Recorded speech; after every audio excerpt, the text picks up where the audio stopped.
SSDI Work Incentives, a Griffin Hammis production tailored for Missouri. Hi, I received SSDI and was just offered a job where I would make $1,700 a month.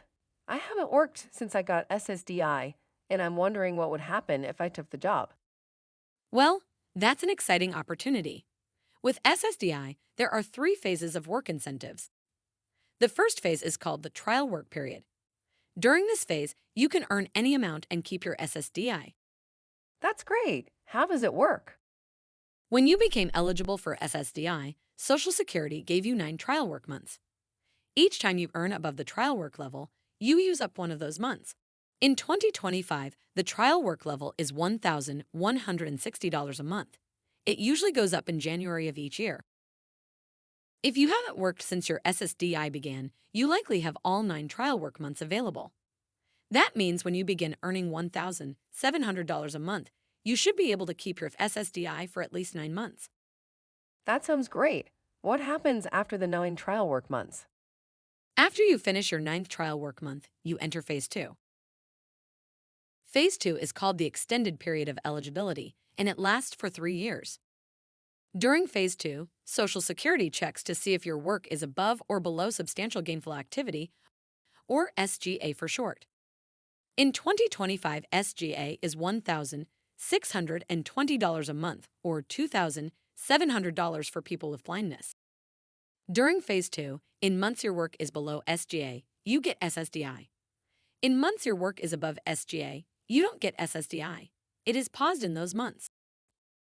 Most people don't know that this phase is a great safety net. You keep SSDI eligibility status even if your SSDI is paused due to SGA work. That means during Phase 2, you can easily get your SSDI restarted. Some people plan to get a job that pays more than their SSDI, so they're okay with it pausing. Other people can't work that much right now, so their plan is to stay below SGA and keep getting SSDI while they work. You get to decide what makes the most sense for you. Good to know I can choose. So if I earn $1,700, does that mean my SSDI will pause in Phase 2? Well, since your gross wages would be above the $1,620 SGA level, that's possible. However, if your countable wages fall below SGA, then you could still get SSDI. What are countable wages? Countable wages are the amount that's left after subtracting paid time off and work incentives, like impairment-related work expenses and subsidy. Let me explain those work incentives.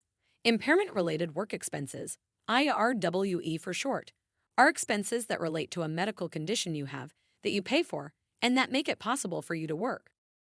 Subsidy is the amount of extra help you get or less work you do on the job because of your disability. Oh, okay. So how would all that apply to me?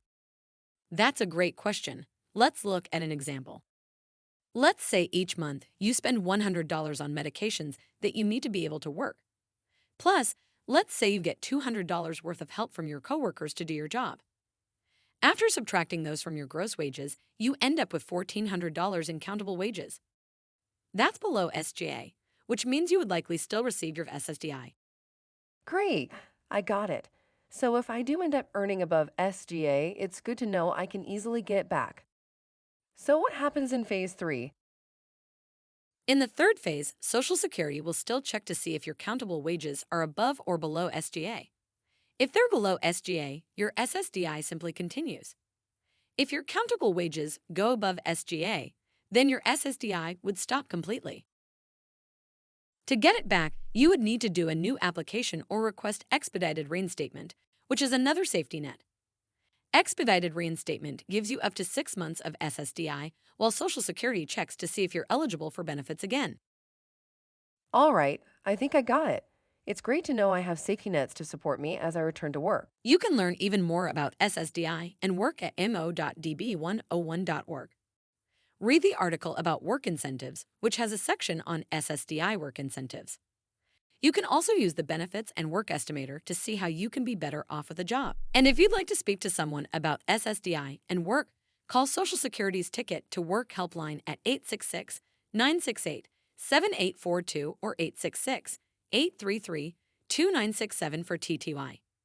If you get other benefits besides SSDI, They can help you understand those benefits too. To see more videos like this one, go to mo.db101.org. Knowledge is power. Take time to learn more about SSDI and work.